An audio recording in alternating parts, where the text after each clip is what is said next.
5ই আগস্টের ছবি ফিরল 5ই ফেব্রুয়ারি। আওয়ামী লীগকে ঠেকাতে মুজিব হাসিনার বাড়ি গুঁড়িয়ে দিল মৌলবাদী ছাত্র জনতা। কিন্তু এভাবে কি বাংলাদেশ থেকে মোছা যাবে বঙ্গবন্ধুর স্মৃতি? মুছে ফেলা যাবে মুক্তিযুদ্ধের ইতিহাস? মুক্তিযুদ্ধে ধর্ষিতা মেয়েদের বাবার নামের জায়গায় আমার নামটি লিখে দাও আর ঠিকানা দিয়ে দাও ধানমন্ডি 32 নম্বর। বক্তা শেখ মুজিবুর রহমান 71-এর সংগ্রামী নারীদের পাশে দাঁড়িয়ে তার এই অমর উক্তি বারে বারে ফিরে এসেছে বাংলাদেশের রাজনীতিতে। চর্চায় থেকেছে তার বাড়িটিও। ঢাকার অভিজাত এলাকা ধানমন্ডি 32-এর সেই বাড়ি আজ অতীত। প্রায় 5 দশক আগে এই বাড়িতেই বঙ্গবন্ধুকে গুলিতে ঝাঁঝরা করে দিয়েছিল খান সেনাদের শাগরেদরা। এবার তার সাধের বাড়িটিও গুঁড়িয়ে দিল পাকিস্তানি মৌলবাদীদের বংশধরেরা।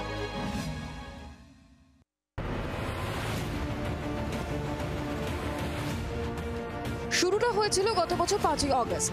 শেখ হাসিনা দেশ ছাড়ার পর সংসদ ভবন, গণভবনের পাশাপাশি মুজিব ভবনেও হামলা চালায় স্বঘোষিত ছাত্র জনতা। ঠিক 6 মাস পর ফের হামলা।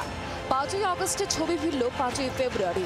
এবার ফেসবুকে শেখ হাসিনার অডিও বার্তা ঠেকাতে পথে নামল ইউনুস বাহিনী।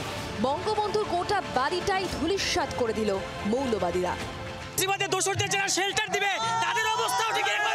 ভারতীয় দালাল যে শেখ হাসিনা, সে ভারত থেকে যে আমাদেরকে বিবৃতি দিচ্ছে এবং এই আওয়ামী লীগ, এই ছাত্রলীগ সন্ত্রাসী সংগঠনগুলোকে মদত দিচ্ছে, এর প্রতিবাদে আজকে আমরা আসছিলাম। আমাদেরকে 15টা বছর এখান থেকে যেতে দেয়নি। আমরা মূলত এই ফেসবুকে টুলসকে ভাঙার জন্য আসছি। সেই ফিল আবার নিতে আসছি।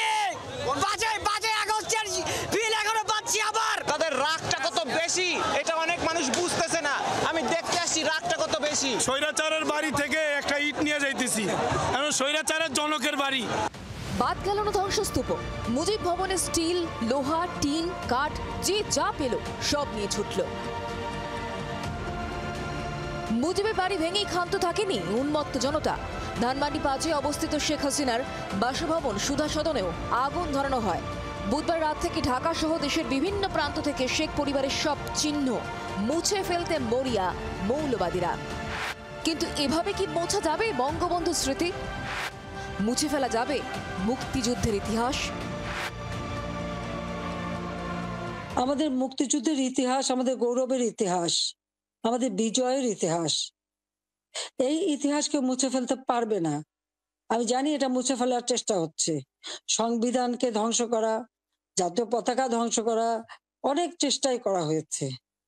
কিন্তু লাখো শহীদের রক্তের বিনিময়ে যে পতাকা পেয়েছি, যে সংবিধান পেয়েছি, যে স্বাধীনতা পেয়েছি, তা ওই কয়েকজন বুলডোজার দিয়ে ভেঙে ঘুরিয়ে দেবে এ শক্তি তাদের হয়নি এখনো। 71-এর স্মৃতি মোছার চেষ্টা আগেও হয়েছে, কিন্তু সাফল্য মেলেনি। কারণ বঙ্গবন্ধু আর তার মুক্তিযুদ্ধের ইতিহাস ইট, বালি, সিমেন্টের ভবনে লুকিয়ে নেই। তা রয়েছে আম জনতার মনে। গলায় শান্তি নোবেল ঝুলিয়ে গদিতে বসা মোহাম্মদ ইউনুস পারবেন তো বাংলাদেশের মন থেকে মুজিবকে মুছে ফেলতে? ব্যুরো রিপোর্ট, জি 24 ঘন্টা। বাংলার আওয়াজ, বাঙালির আবেগ, জি 24 ঘন্টা।